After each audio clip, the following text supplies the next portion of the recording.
الأنبياء والمرسلين أما بعد فأعوذ بالله من الشيطان الرجيم بسم الله الرحمن الرحيم قال الله تعالى في القرآن المجيد والفرقان الحميد إن الله وملائكته يصلون على النبي يا أيها الذين آمنوا صلوا عليه وسلموا تسليما تمام بآواز بلند پڑھیے الصلاة والسلام عليك يا رسول الله وعلى آلك وأصحابك يا حبيب الله الصلاة والسلام عليك يا نبي الله وعلى آلك وأصحابك يا نور الله صدیق عکس حسن جمال محمد است فاروق ذل و جاب جلال محمد است عثمان ضیاء شمع جمال محمد است حیدر بہار باغ فضائل محمد است صلی اللہ تعالی علیہ وسلم تمام طرح کی تعریفات تمام طرح کی حمد و ثنا اللہ رب العزت کے لیے اور تمام طرح کی درود ہمارے راکی آقا سرور مجتبی صلی اللہ تعالی علیہ وسلم کے لیے جن کے لیے اللہ تعالیٰ نے اس پوری کائنات جن کے لیے اللہ تعالیٰ نے ہم تمام انسانوں کو پیدا فرمایا تمام طرح کے درود ان محمد صلی اللہ تعالی علیہ وسلم پر تمام طرح کی حمد و ثنا کے بعد اللہ تعالیٰ نے قرآن مجید فرقان حمید میں ارشاد فرمایا دوسرا پارہ سورہ بقرہ فرمایا فاذکرونی اذکرکم واشکرونی ولا تکفرون ترجمہ کنز ایمان فرمایا اے میرے بندے تو میرا ذکر کر اذکرکم میں تیرا چرچا کروں گا امام اعلیٰ حضرت رحمہ اللہ تعالی آپ ارشاد فرماتے ہیں آپ نے فرمایا اعلیٰ حضرت نے یہ نہیں فرمایا کہ اے اللہ نے یہ نہیں فرمایا اے بندے تو میرا ذکر کر میں تیرا ذکر کروں گا فرمایا اعلیٰ حضرت نے اس ترجمہ فرمایا اے بندے تو میرا ذکر کر میں تیرا چرچا کروں گا اے بندے تو تنہائی میں میرا ذکر کر میں تنہائی میں تیرا ذکر کروں گا اس طرح سے تیرا چرچا کروں گا تو اکیلے میں بیٹھ کے صرف مجھے یاد کرے گا فرمایا میں تنہائی میں بیٹھ کے تجھے یاد کروں گا اپنی شان شان حضرت ابو ہریرہ رضی اللہ تعالی عنہ آپ ارشاد فرماتے صراط الجنان میں یہ احادیث مبارکہ موجود ہے آپ ارشاد فرماتے کہ میرے آقا صلی اللہ تعالی علیہ وسلم آپ نے ارشاد فرمایا کہ اللہ پاک ارشاد فرماتا ہے اے بندے جب تو مجھے مجمع میں بیٹھ کے یاد کرتا ہے نا میں تیرا فرشتوں کی محفل میں بیٹھ کے تیرا ذکر کرتا ہوں اے بندے جب تو فرشتوں میں بیٹھ تو بندوں میں بیٹھ کے میرا ذکر کرتا ہے میں فرشتوں میں بیٹھ کے اپنے شان شان تیرا ذکر کروں اور اعلیٰ حضرت ارشاد فرماتے ہیں وہ کیسے ہی انسان ہوگا جس کا ذکر رب فرشتوں میں فرمائے ایسی محفل میں فرمائے اپنی شان شان آج ہم لوگ یہ گمان کریں اور ہم لوگ دیکھیں کہ آج میں اور آپ اپنے باس کی یا اپنے کسی بڑے کی آج آ کے اس کی تعریف کریں وہ واپس میں ہماری تعریف نہیں کرتا اور آج ہم جا کے کسی بھی جگہ پہ چاہے آفس ہو چاہے کالج ہو چاہے کوئی بھی جگہ ہو فرمایا ہر بندہ اپنے بڑے کی اس سے چاہتا ہے اس سے منا کر رکھتا ہے ہر دفعہ اس کا ذکر کرتا رہتا ہے بدلے میں وہ واپس ذکر نہیں کرتا وہ واحد رب کائنات کی ذات ہے اور یہ واحد وہ در ہے کہ جب بندہ بیٹھ کے اس رب کو یاد کرتا ہے اللہ تعالیٰ بھی اپنے بندے کو یاد کرتا ہے اب فرمایا یہاں بھی کہ اعتراض وارد ہوتا تھا تفسیر نعیمی میں بات موجود ہے آپ امام اعظم ابو حنیفہ رضی اللہ رحمۃ اللہ تعالی علیہ آپ ارشاد فرماتے ہیں اور مولانا نعیم الدین آپ نے بھی ارشاد فرماتے ہیں کہ اب یہاں پہ اعتراض وارد ہوا کہ جو غافل ہیں اور جو اللہ کا ذکر نہیں کرتے جو اللہ تعالیٰ کو یاد نہیں کرتے کیا اللہ تعالیٰ انہیں بھی یاد کرتا ہے کیا ان کا بھی ذکر کرتا ہے اب جب یہ اعتراض ہوا تفسیر نعیمی میں آپ ذکر فرماتے ہیں مصنف علیہ رحمہ آپ فرماتے ہیں کہ اللہ تعالیٰ جو بندہ اس کا ذکر کرتا ہے اس سے زیادہ یاد کرتا ہے اور جو غافل ہے اللہ تعالیٰ اس سے بھی یاد فرماتا ہے جو اس کی غفلت میں 60 سال 70 سال گزار بھی لے، اللہ تعالیٰ پھر بھی اسے چھوڑتا نہیں، اللہ تعالیٰ پھر بھی اسے رزق عطا فرماتا ہے، پھر بھی اس کا ذکر فرماتا رہتا ہے کہ کبھی تو بندہ میری بارگاہ میں آئے، کبھی تو دو آنسو بہا کے میری بارگاہ میں ہاتھوں کو اٹھا کے دستے دراز تو ہو اور اللہ کی بارگاہ میں یہ عرض تو کرے اے اللہ تو مجھے معاف فرما۔ کبھی صرف اس کا اتنا ذکر کرنا ہوتا ہے، اللہ تعالیٰ ارشاد فرماتا ہے صرف بندہ میرا اتنا ذکر کرتا ہے، اس کی آنکھوں سے آنسو کا نکلنا ہوتا ہے، اللہ تعالیٰ اس انسان کو معاف فرما دیتا ہے۔ اسی طرح اللہ تعالیٰ نے ارشاد فرمایا، بخاری مسلم میں حدیث ہے، فرمایا جو قوم اللہ تعالیٰ کا ذکر کرتی ہے، جو بھی قوم بیٹھ کے اللہ کا ذکر کرتی ہے، اللہ تعالیٰ کے فرشتے اسے ڈھانپ لیتے ہیں، اور جب اللہ تعالیٰ کی رحمت اسے ڈھانپ لیتی ہے، فرماتے ہیں کہ اللہ تعالیٰ انہیں ایک دلی قرار عطا فرماتا ہے۔ آج میں اور آپ کوئی کسی وجہ سے پریشان ہے، کہ کسی وجہ سے کوئی کہتا ہے میری اولاد فرما بردار نہیں، کوئی یہ کہتا ہے میرے باس جو ہیں وہ مجھ سے ناراض رہتے ہیں، کوئی یہ کہتا ہے کہ بیوی کہتی ہے شوہر ناراض رہتے ہیں، کوئی ہر بندہ کہتا ہے کہ کوئی نہ کوئی ٹینشن ضرور ہے، اور اگر بچہ پڑھائی کے تسلسل میں ہوتا ہے تو یہ کہتے ہیں کہ جو ہمارے پڑھائی پڑھانے والے استاد ہیں وہ ناراض رہتے ہیں۔ فرمایا جتنے بھی ٹینشنوں کا حل تھا 13 پارے میں 10ویں رکوع میں اللہ تعالیٰ نے ارشاد فرمایا اے بندے اس قرآن مجید کی آیت کو یاد کرے لے گا، فرمایا الذین آمنوا وتطمئن قلوبهم بذکر اللہ، اے بندے الذین آمنوا وتطمئن قلوبهم بذکر اللہ، ایمان والو یہ جان لو کہ اگر تمہارے دلوں کو کسی چیز سے قرار حاصل ہوگا وہ اللہ کے ذکر سے حاصل ہوگا۔ اب یہاں پہ بات ختم نہیں ہوئی، اللہ نے آگے ارشاد فرمایا الا بذکر اللہ تطمئن القلوب، فرمایا یہ جو بندے ہیں نا، یہ جو صحابہ کرام رضی اللہ تعالی عنہ ہیں، فرمایا اللہ تعالیٰ نے ان کے دلوں کو قرار عطا فرمایا۔ اب جب بندہ اللہ کا ذکر کرتا چلا جاتا ہے، فرمایا بندہ نوافل پڑھتا چلا جاتا ہے، اللہ کے قریب ہوتا چلا جاتا ہے، اور بخاری مسلم میں حدیث نبی اکرم صلی اللہ تعالی علیہ وسلم آپ نے ارشاد فرمایا کہ جب بندہ نوافل پڑھتا ہے اور اللہ کے قریب ہوتا چلا جاتا ہے، اس قدر قریب ہو جاتا ہے کہ جب وہ بندہ اللہ تعالیٰ ارشاد فرماتا اپنی شان شان اس کی آنکھ بن جاتے ہیں۔ اب وہ بندہ جن آنکھوں سے دیکھتا ہے اللہ تعالیٰ اس کی آنکھ میں ایسی طاقت عطا فرماتا ہے،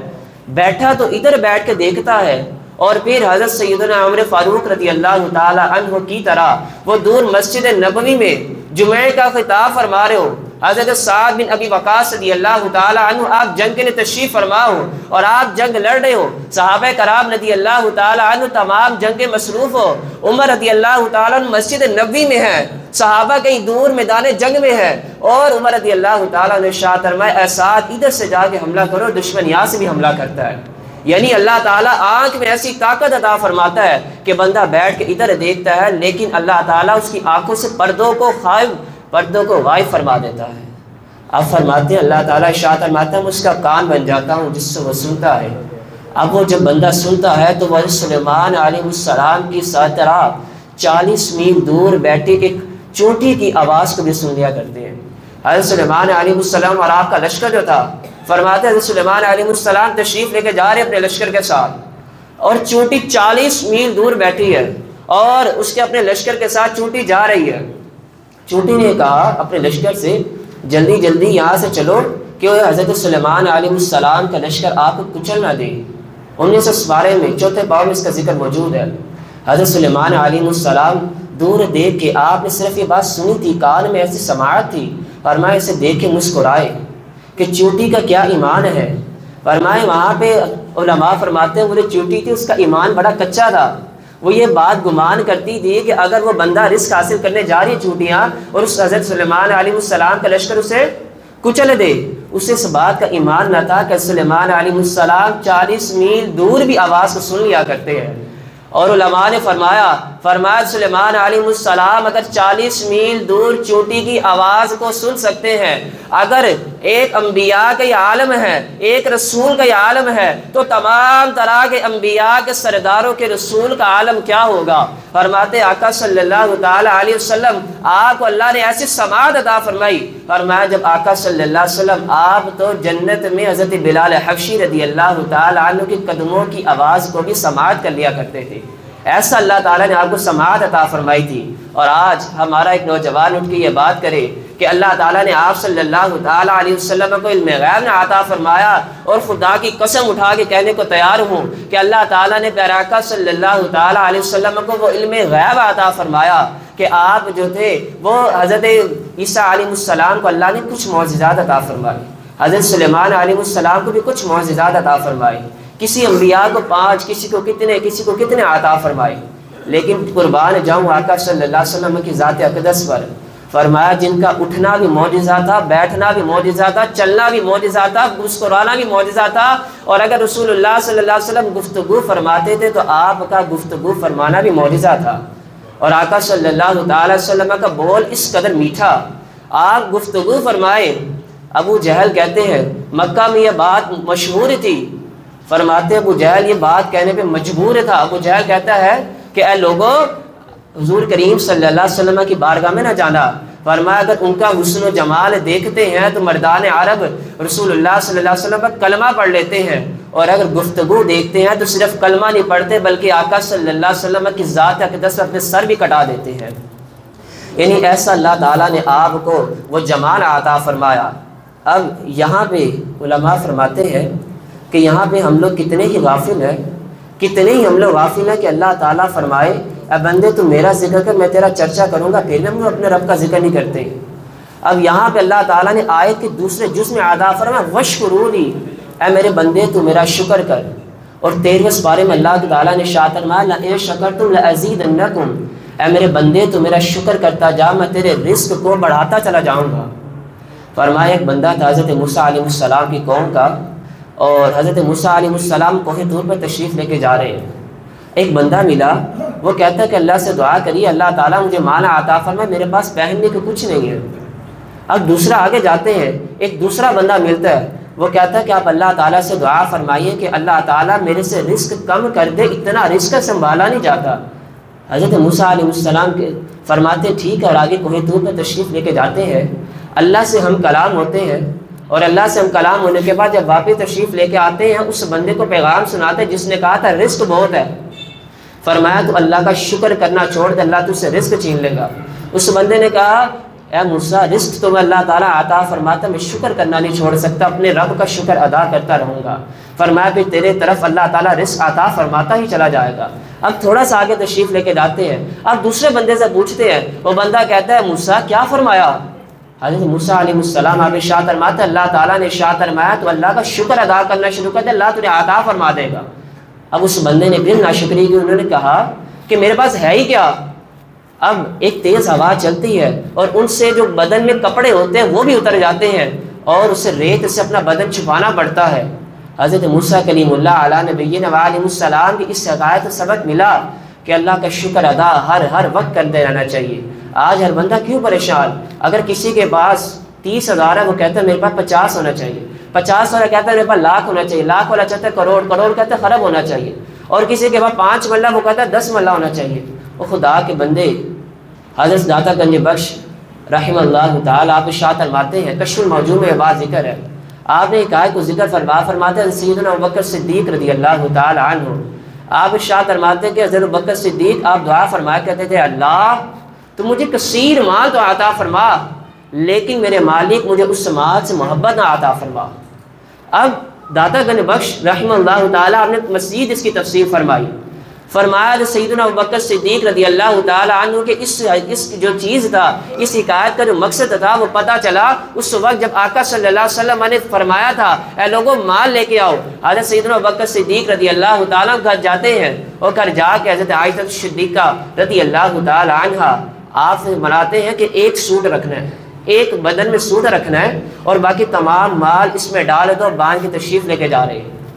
اور حضرت سیدنا ابوبکر صدیق رضی اللہ تعالیٰ عنہ آپ ارشاد فرماتے ہیں کہ آپ نے اپنے بدن کا کپڑا بھی اتار کے اس مال میں رکھ دیا کہ جس کے لیے میرے آقا صلی اللہ علیہ وسلم کے لیے جان ہے، سب کچھ ہے، کپڑا بھی اتار دیا۔ اب جب تمام مال لے کے آقا کی بارگاہ میں جاتے ہیں اور آقا صلی اللہ تعالی وسلم کے قدموں میں رکھ دیتے ہیں، وہاں پہ آقا صلی اللہ تعالی وسلم نے حضرت عمر سے فرمایا آدھا مال قبول فرمایا، کسی سے کتنا مال قبول فرمایا، لیکن ابو بکر کے جب مال کی باری آئی تمام مال ہی قبول فرما لیا۔ اور جب حضرت سیدنا ابوبکر صدیق رضی اللہ تعالیٰ عنہ جب آپ نے ٹاٹ کا لباس پہنا نا، ٹاٹ کا لباس وہ ہوتا ہے جو آج بوری کا لباس ہوتا ہے، بوری، اور میں ٹاٹ کا لباس پہنا، ادھر اللہ تعالیٰ نے فرشتوں کو بھیجا، اے جبریل جاؤ میرے آقا کی بارگاہ میں صلی اللہ تعالیٰ علیہ وسلم اور ان سے فرمانا اللہ آپ کو سلام فرماتا ہے، اور فرماؤ اللہ تعالیٰ ابو بکر صدیق رضی اللہ تعالیٰ عنہ سے پوچھتا ہے ابو بکر اب راضی ہوں کہ پہلے راضی تھے؟ اب جب آقا صلی اللہ تعالیٰ علیہ وسلم آپ سے حضرت سیدنا ابو بکر صدیق ہم کلام ہوتے ہیں اور آپ کو ٹاٹ کے لباس میں زیب تن دیکھتے ہیں، ادھر سے جبریل بھی آتے ہیں ٹاٹ کا لباس پہن کے، حضرت سیدنا حضور پاک صلی اللہ تعالیٰ علیہ وسلم نے پوچھا ہے جبریل یہ تو بتاؤ آج ٹاٹ کا لباس کیوں پہنا؟ اب جبریل اگر عرض کرتے ہیں یا رسول اللہ صلی اللہ علیہ وسلم جب ابوبکر صدیق رضی اللہ تعالیٰ عنہ گھر گئے تھے نا،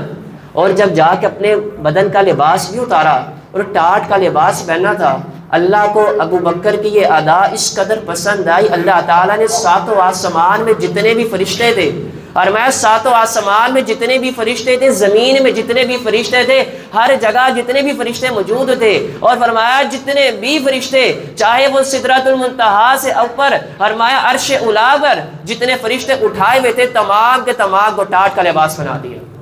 اللہ کو حضرت ابوبکر صدیق رضی اللہ تعالیٰ عنہ کی یہ ادا اس قدر پسند آئی، اور یہ ادا پسند آنے سے میں یہ سبق ملا کہ اللہ تعالیٰ جو ہے اپنے بندے کی ادا سے اس وقت پسند فرماتا ہے جب بندہ اللہ اس کے رسول کی رضا کے لیے کرے، ریاکاری کے لیے نہ کرے۔ اب جب وہاں ذکر موجود تھا فرمایا ابوبکر صدیق رضی اللہ تعالیٰ عنہ سے جب حضرت سیدنا محمد صلی اللہ علیہ وسلم نے فرمایا نا اے ابوبکر پہلے راضی ہو اب راضی ہو، فرمایا رو کے فرمایا یا رسول اللہ صلی اللہ علیہ وسلم یہ جو میرے بدن میں کپڑا ہے یہ بھی آپ کے لیے ہے، یہ جو جان ہے یہ بھی آپ کے لیے ہے، اور یا رسول اللہ صلی اللہ علیہ وسلم اللہ نے ہمیں پیدا فرمایا وہ بھی آپ کے لیے ہے، فرمایا یا رسول اللہ صلی اللہ علیہ وسلم میں پہلے بھی اپنے رب سے بڑا ہی راضی تھا اور آج بھی اپنے رب سے بڑا ہی راضی ہوں۔ اللہ تعالیٰ نے ارشاد فرمایا اے حبیب سنو یا رسول اللہ صلی اللہ علیہ وسلم آج ابو بکر سے اللہ تعالیٰ بھی راضی ہوا اور رسول اللہ صلی اللہ علیہ وسلم بھی راضی ہوئے، اور اللہ تعالیٰ نے اس وقت ابو بکر کو انبیاء کے بعد تمام پہ فضیلت عطا فرما دی۔ فرمایا کائنات میں تمام انبیاء کے بعد اگر کسی کو اللہ تعالیٰ نے مقام و مرتبہ عطا فرمایا وہ سیدنا ابو بکر رضی اللہ تعالیٰ عنہ کی ذات اقدس ہے۔ تو ان تمام واقعات سے ہمیں درس یہ ملتا ہے، سبق یہ ملتا ہے ہم اللہ کی بارگاہ میں توبہ کریں، اس کا ذکر کریں۔ نبی اکرم صلی اللہ تعالیٰ علیہ وسلم آپ ارشاد فرماتے ہیں کہ جب بندہ اللہ کی بارگاہ میں توبہ کرتا ہے نا اللہ ارشاد فرماتا ہے اے فرشتوں اس سے خالی ہاتھ نہ لوٹانا، اے فرشتوں اسے خالی ہاتھ نہ لوٹانا کہ مجھے حیا آتی ہے۔ اب جب یہ دعا مانگتے آج ہم لوگوں نے دعا مانگنا چھوڑا، آج اس دعا کا ذکر کرتے کرتے قادسیہ کی جنگ میں موجود ہوتے ہیں۔ فرمایا سعد بن ابی وقاص رضی اللہ تعالی عنہ، سعد بن ابی وقاص وہ شخصیت جن کے بارے میں آقا صلی اللہ تعالی علیہ وسلم آپ نے ارشاد فرمایا اے لوگوں اگر کسی کے پاس سعد جیسا میرے سعد جیسا ماموں ہے تو لے کر آؤ۔ حضرت سعد بن ابی وقاص رضی اللہ تعالی عنہ نے بدر میں 1000 تیر چلایا اور تمام کائنات یہ کہتی یا رسول اللہ صلی اللہ علیہ وسلم میں اور میرے والدین آپ پہ قربان۔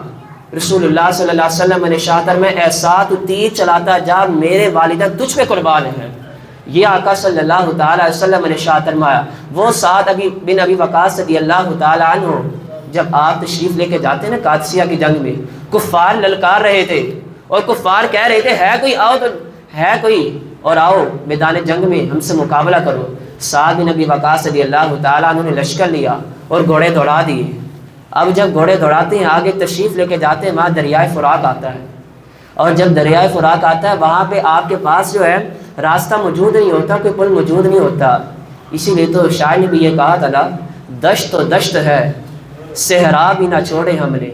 اور میں دشت تو دشت ہے صحرا بھی نہ چھوڑے ہم نے، بحر ظلمات میں دوڑا دیے ہم نے گھوڑے۔ فرماتے ہیں حضرت سعد بن ابی وقاص رضی اللہ تعالی عنہ نے آپ کے اللہ کی بارگاہ میں ہاتھ اٹھائے اور فرمایا اللہ تو قرآن میں ارشاد ہے سورہ بقرہ میں وَإِذِ اسْتَسْقَىٰ مُوسَىٰ لِقَوْمِهِ فَقُلْ اضْرِب بِعَصَاكَ الْبَحْرَ، فرمایا اللہ تو میرا رب ہے، یا اللہ تو موسیٰ علیہ السلام کی نافرمان قوم کے لیے یا اللہ تو اس دریا میں راستہ بنا سکتا ہے، اے مالک و مولا ہم تیرے محبوب صلی اللہ علیہ وسلم کی فرما بردار امت ہے، یا اللہ اس میں راستہ بنا دے۔ فرمایا جب سعد بن ابی وقاص کا دعا کو ہاتھ نیچے آنا تھا، اللہ تعالیٰ نے دریا سے فرمایا دریا میں راستہ بن گیا اور آپ دریا سے آگے چلے جاتے ہیں۔ اب سعد بن ابی وقاص رضی اللہ تعالیٰ عنہ آپ وہاں رکے اور صحابہ سے پوچھا ہے لوگوں، اے صحابہ یہ تو بتاؤ کہ کسی کو کوئی چیز رہ تو نہیں گئی، دریا میں کسی کو کوئی چیز رہ تو نہیں گئی؟ ایک صحابی رضی اللہ تعالیٰ عنہ آپ نے ارشاد فرمایا اے سعد بن ابی وقاص ایک پیالہ رہ گیا ہے۔ حضرت سعد بن ابی وقاص رضی اللہ تعالیٰ عنہ آپ نے ارشاد فرمایا اے دریا وہ بھی لوٹا دے تو کیا ہی بات ہو جائے۔ اب ایک لہر آتی ہے اور آپ کا وہ پیالہ بھی لوٹا دیتی ہے۔ حضرت سعد بن ابی وقاص رضی اللہ تعالیٰ عنہ کی شکایت سے پتہ یہ چلا کہ ہمارے جو اصحاب تھے انہوں نے اللہ کا ایمان اتنا پکا تھا، اتنا توکل تھا کہ دریا میں گھوڑے بھی دوڑا دیتے ہیں اور تب بھی کہتے ہیں اللہ تجھ بھی تو ہے، مالک تجھ سے نہ مانگو تو کس بارگاہ میں جاؤ۔ جب اللہ کی بارگاہ میں ہاتھوں کو اٹھا دیتے ہیں پھر گھوڑے دوڑا دیتے ہیں اور فرماتے ہیں کہ اللہ تو نے میری مدد کرنی ہے، اور جب گھوڑے دوڑا دی اللہ تعالیٰ نے فتح بھی عطا فرمائی۔ یہ اللہ تعالیٰ نے حضرت سعد بن ابی وقاص رضی اللہ تعالیٰ عنہ کو مقام عطا فرمایا۔ صلاح الدین ایوبی تمام ان کی نام سے تمام تو واقف ہے۔ صلاح الدین ایوبی رحمہ اللہ تعالیٰ آپ ارشاد فرماتے ہیں کہ جب فلسطین کو فتح کرنا تھا نا اور رات کا وقت تھا، عصر کے بعد نماز کا وقت تھا، صلاح الدین ایوبی رحمہ اللہ تعالیٰ آپ بابا کے پاس جاتے فرماتے ہیں اے بابا جی میرے لیے دعا کرنا، اب جو ہے دشمنوں نے ہتھیار منگوا لیے اور ہتھیار اس قدر منگوا لی مسلمانوں کے پاس ہتھیار کوئی نہیں، آپ میرے لیے دعا کرنا۔ اب صلاح الدین ایوبی اس وقت کے حکمران ہیں، اور صلاح الدین ایوبی رحمہ اللہ تعالیٰ مسجد اقصیٰ میں پوری رات کھڑے ہو کے نوافل پڑھتے چلے جاتے ہیں، پڑھتے چلے جاتے، اس قدر ہوتے ہیں۔ فرمایا بابا جی بھی وہاں دعا کر رہے تھے، ایک جگہ صلاح الدین بیٹھے، ایک جگہ بابا جی بیٹھے ہیں، وہ بھی دعا کر رہے ہیں، یہ بھی دعا کر رہے ہیں، سجدے میں جاتے اس قدر آنسو کو بہاتے ہیں۔ فرمایا کہ صبح وقت آتا ہے اور فجر کی نماز کے بعد یہ خبر آتی ہے کہ دشمنوں کا ہتھیار والا اسلحہ والا جو جہاز تھا وہ سمندر میں ڈوب گیا۔ اب بابا جی صاحب کشف تھے، آپ فرماتے ہیں لوگوں سنو،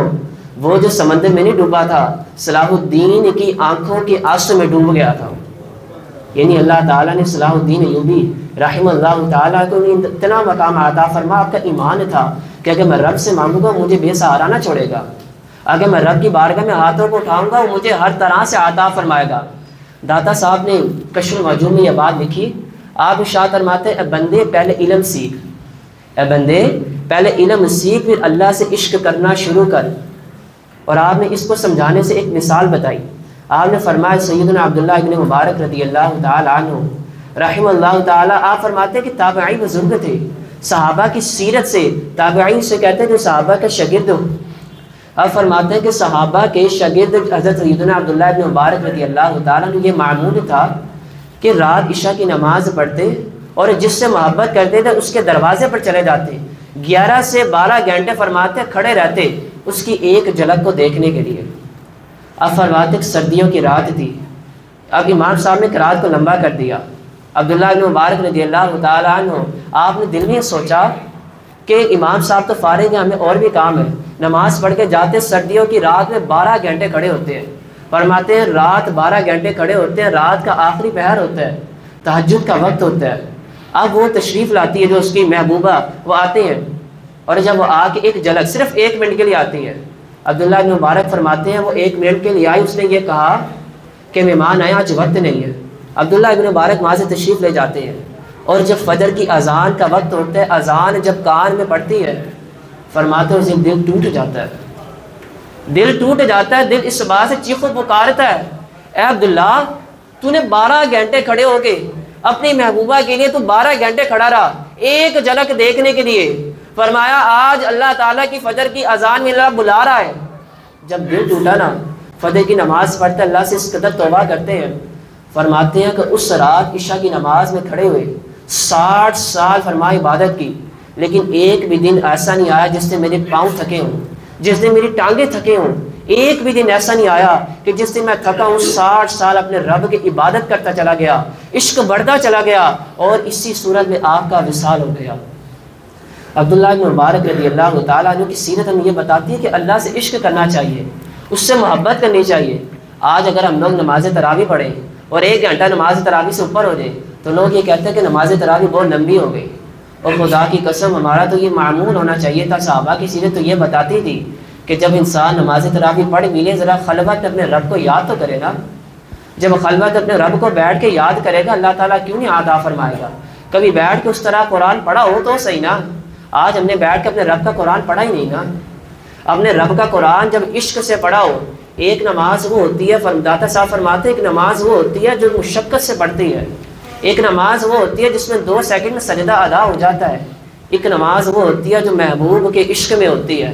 اور جب محبوب کے عشق میں ہوتی ہے تب ٹانگیں تھکنا بھول جاتی ہیں،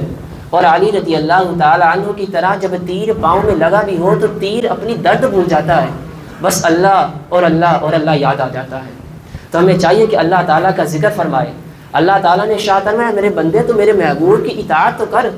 فرمایا قل ان کنتم تحبون اللہ فاتبعونی یحببکم اللہ، اے میرے بندے تو میری اطاعت کر، میں تجھ سے محبت کروں گا۔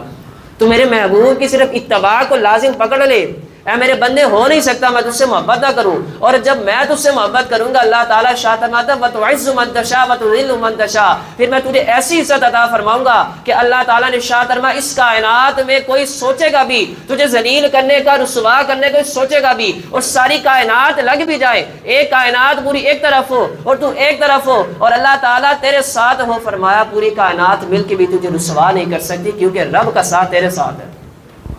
آج اللہ تعالیٰ نے تو اس قدر فرمایا اور آج ہم نے اللہ کی بارگاہ میں توبہ تک نہ کی۔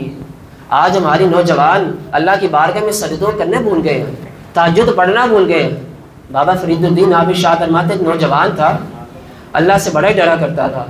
فرماتے پورا دن روزہ رکھتا، رات کو پوری عبادت کیا کرتا تھا۔ اب فرماتے ہیں وہ نوجوان جب مرا نا، اس کے جب وصال کا وقت قریب آیا، اپنی ماں کو بلا کر لاتا ہے، اپنی ماں کو کہتا ہے ماں تجھ سے 3 گزارش کر لیوں، میری دعا کو، میری جو گزارش ہے اسے قبول فرمانا۔ اب فرماتے ہیں کہ اس جو نوجوان تھا اس نے یہ گزارش کی، اے ماں جب میں اس دنیا سے جاؤں نا تو میرے گلے میں رسی باندھ کے مجھے صحن میں گھسیٹنا اور لوگوں کو بتانا کہ اللہ کے نافرمان بندوں کا یہی حال ہوتا ہے۔ پہلی چیز یہ ارشاد فرمائی۔ دوسری وصیت یہ فرمائی اے میری ماں رات کو میرا جنازہ اٹھانا۔ تیسری وصیت یہ فرمائی اے میری ماں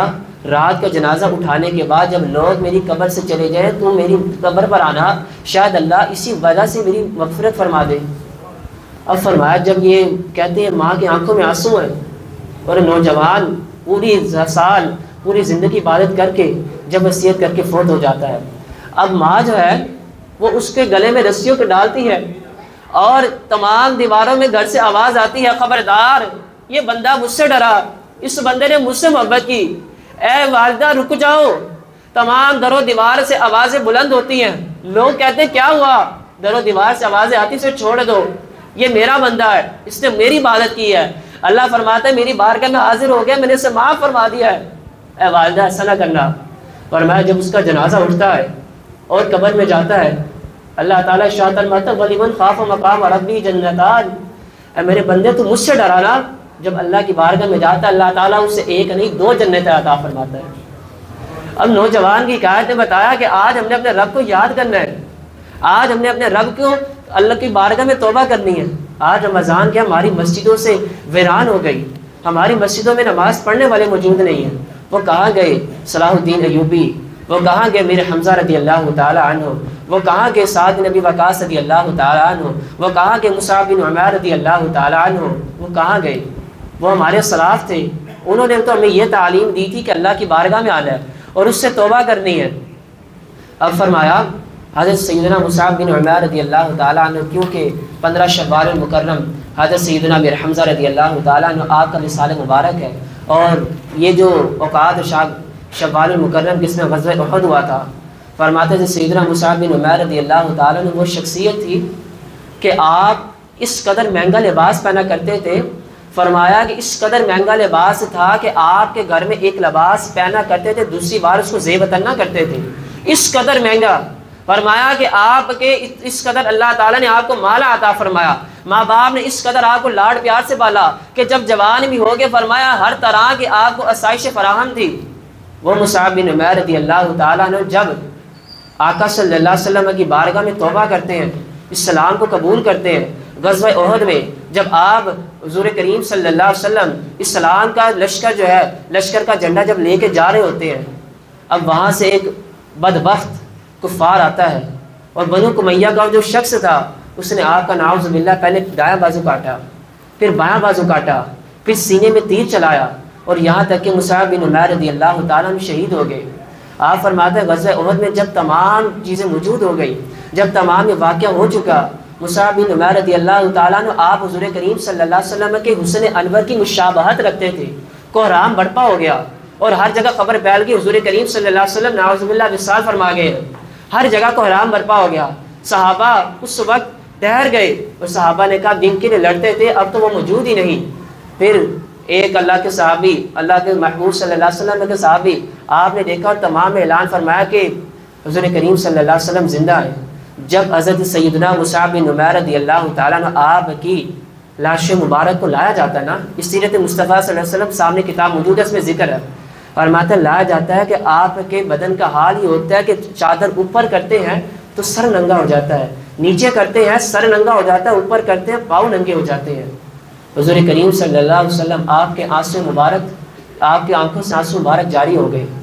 اور فرمایا حضور کریم صلی اللہ علیہ وسلم میں داڑھی مبارک بڑی تر ہو گئی۔ امیر حمزہ رضی اللہ تعالیٰ عنہ آپ کی لاش مبارک کو بھی دیکھ کر آپ نے ارشاد فرمایا، حضرت سیدنا مصعب بن عمیر رضی اللہ تعالیٰ عنہ کے بارے میں اس وقت فرمایا کہ اللہ تعالیٰ ان مصعب بن عمیر رضی اللہ تعالیٰ عنہ سے اس قدر راضی ہوا ہے، فرمایا کہ اللہ تعالیٰ نے اس نے جنت بھی عطا فرما دیا، اور حساب سے بھی معاف فرما دیا، مغفرت بھی فرما دیا، اور فرمایا جنت الفردوس میں اللہ تعالیٰ نے پیارے آقا صلی اللہ علیہ وسلم کا پڑوس بھی نصیب فرما دیا۔ سیدنا مصعب بن عمیر رضی اللہ تعالیٰ نے وہ شخصیت تھے۔ تو آج موقع ہم لوگ آج آگے بڑھیں، آج توبہ کریں۔ اسی لیے تو بابا بلے شاہ نے کہا تھا کہ حج تے تسی کتے جاندے ہو، فرمایا اور لہو بھی پیتے جاندے ہو، تسی دسو تو صحیح بابا بلے نے کی کتے جاندے ہو۔ بابا بلے شاہ نے کمال کا فرمایا نفس تے چھری پھیر دے نہیں، اور مسجد آتے آگے جاندے ہو، دسو تو صحیح بابا بلے نے کی کتے جاندے ہو۔ حضرت آپ بڑی کمال بات، بس اس بات بیان ختم ہو رہا ہے،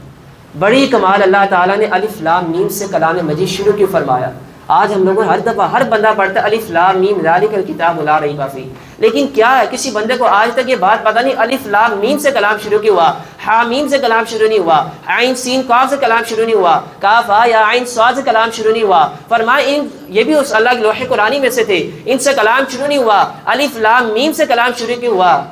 صوفیہ فرماتے ہیں الف لام میم سے کلام اس لیے شروع ہوا کہ نفس تین طرح کا ہوتا ہے، ایک نفس امارہ ہوتا ہے، دوسرا نفس لوامہ ہوتا ہے، تیسرا مطمئنہ ہوتا ہے۔ اللہ ارشاد فرماتا ہے بندے جب تو قرآن مجید کھولنے لگے نا، اور قرآن مجید کھول کے تو الف پڑھے تو تیرا نفس امارہ مر جانا چاہیے۔ اب جب تو لام پڑھے تو تیرا نفس لوامہ تو اسے ختم کر دے۔ لوامہ اس نفس کو کہتے ہیں جب نیکی کرے، نیکی بھی کرے بدی بھی کرے، یعنی دونوں طرف دونوں کام کرے، وہ نفس لوامہ کہلاتا ہے۔ فرماتا جب تو لام پڑھے تیرا نفس لوامہ بھی ختم ہو جائے، اب جب تو میم پڑھے تیرا نفس مطمئن ہو جائے۔ اب فرمایا ہدی للمتقین، اب تجھے جا کے قرآن کی ہدایت حاصل ہو گئی۔ صوفیہ فرماتے ہیں آج ہماری وجہ کیا ہے، ہم لوگ قرآن پڑھتے تو دل پہ اثر نہیں کرتا، ہم لوگ آج قرآن پڑھتے تو ہے لیکن پڑھنے کا دل ہی نہیں کرتا۔ اسی لیے آج ہمیں چاہیے کہ اللہ اس کے رسول کی بارگاہ میں سرخرو ہونے کے لیے اپنے نفس کو صحیح کرے اور توبہ کرے۔ غزوہ احد سے آپ نے حضرت مصعب بن عمیر رضی اللہ تعالیٰ نے سنا کہ اپنے ماں باپ کو چھوڑ دیا، سب کو چھوڑ دیا، کس لیے؟ آقا کے لیے، اور پھر آقا صلی اللہ علیہ وسلم کے در پہ آنے کی وجہ سے اللہ تعالیٰ نے شاید اس طرح کو مقام عطا فرمایا کہ آپ کو 2 جنتیں عطا فرمائی۔ دادا گنج بخش آپ فرماتے ہیں کہ پیر ملک شاہ صاحب آپ فرماتے ہیں کہ جب آپ نا بابا فرید کے مزار پہ گئے تو ایک بندہ کہہ رہا ہے حق فرید یا فرید۔ اب کسی نے پوچھا اے پیر ملک شاہ صاحب یہ کیا ہو رہا ہے، حق فرید یا فرید کا کیا مطلب ہے؟ فرمایا کچھ اور نہیں، قرآن سچا ہو رہا ہے۔ اللہ قرآن میں ارشاد فرماتا ہے اے میرے بندو تو میرا ذکر کر، میں تیرا چرچا کروں گا۔ معین الدین چشتی نے بابا فرید الدین کے بارے میں آیا فرمایا کہ انہوں نے اللہ اس کے رسول سے محبت کی تھی، اللہ اس کے رسول کی اطاعت کی تھی، اللہ نے ایسا مقام عطا فرمایا قیامت تک اللہ تعالیٰ نے ان کا چرچا ہی چرچا کرتا چلا گئے۔ اسی لیے چاہیے کہ آج ہم توبہ کریں اور اللہ اس کے جو ہم نے سنایا اس پر اللہ تعالیٰ ہم سب کو عمل کرنے کی توفیق